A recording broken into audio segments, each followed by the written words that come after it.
Hello and a very warm welcome back to the channel and this series where I'm looking at the countries that are favourite to win the Eurovision this year and asking the question, can they? This year Norway have decided that the dogs have had their day and it's high time to send a queen, and not just any queen, no, not that queen, but this queen, and not just any queen but a queen of kings.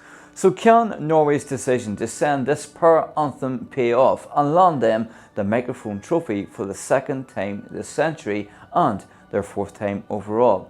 Well, let's have a look.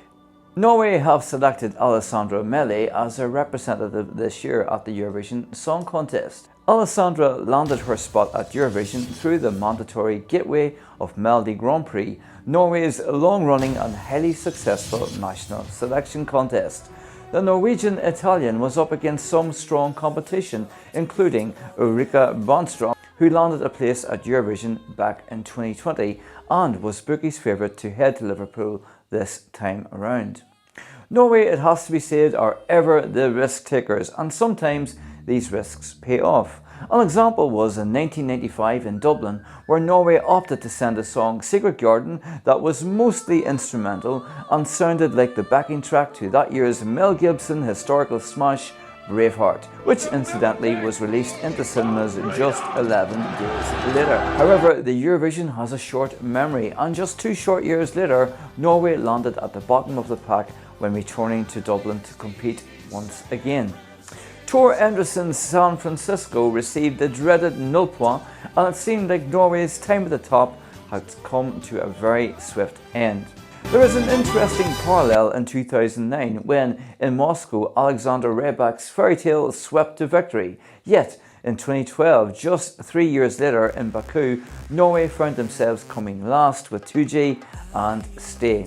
Norway also has the unenviable distinction of coming last more than any other country, receiving 0 points in 1963, 78, 1981 and 1997. However, this more modern era of Eurovision could be when Norway are starting to find themselves. In the past 10 years, they have only failed to qualify once, and in that same time period have only landed outside the top 10 twice, with Tix in 2021 and, interestingly enough, with former winner Alexander Rybak with That's How You Write a Song. Last year, Subwoofer brought a sense of irreverent fun to the competition and as such landed a very respectable 10th place. Melodi Grand Prix is clearly providing for Norway in this new era, and MGP is often referred to as the Holy Trinity of national finals, with UMK and Melodifestivalen making up the other two. Alessandra's powerful anthem forces you to sit up and take notice. This is a cleverly written and deeply empowering song, with lyrics like "A firestone forged in flames, wildest card run the game, can't say the same in this world of change, don't fear the pain, just break the chain." Alessandra herself has described this as an empowerment anthem which was written about her own experience of being a bisexual woman. An LGBT empowerment anthem is sure to do well at Eurovision, and Alessandra has clearly become a firm favourite with the fans. The lyrics themselves help us to envision faking queens of old, like Sigrid the Haughty, who was courted by the Norwegian Harald Grenska and Visivald of the Kievan Rus. Sigrid invited the men to her court and then burned down the hall with the suitors inside.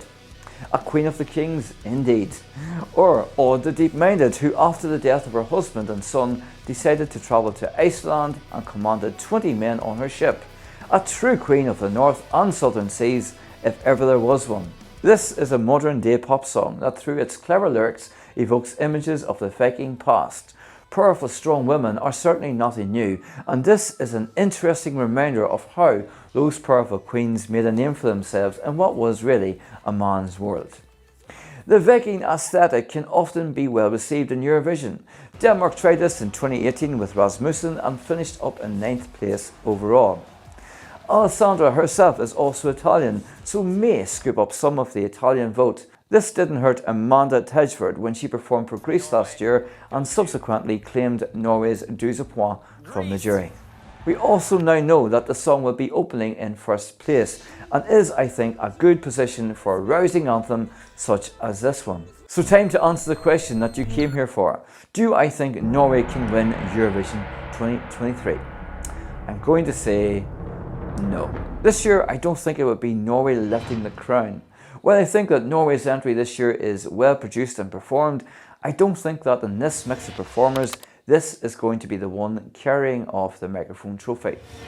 There are a host of females in the competition this time around who are doing something similar but arguably better. Noah Kirell's unicorn is distinctive and interesting, that isn't afraid to take risks. She is also a seasoned performer and it really shows in the end result. Mia Muller's I Wrote a Song is fun and skillfully written. Again, she has a solid music pedigree. Taya and Selena are giving us a clever satire and somewhat of a meditation on the music industry and the perils of song production and writing. Brunette is giving us a slick, well-produced dynamic track in the form of Future Lover. Then of course, how can we forget another Nordic performer? Queen Loreen, of course. She is bringing experience, a solid Eurovision pedigree and never before seen staging.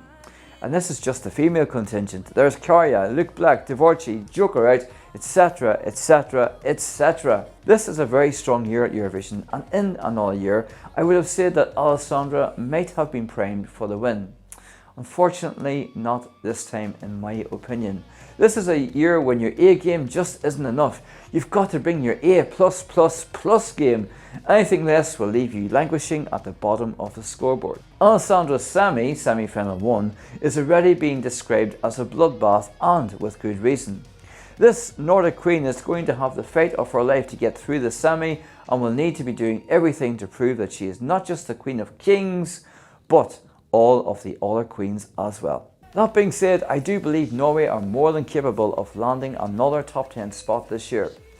I will be interested to see how they stage the performance in Liverpool.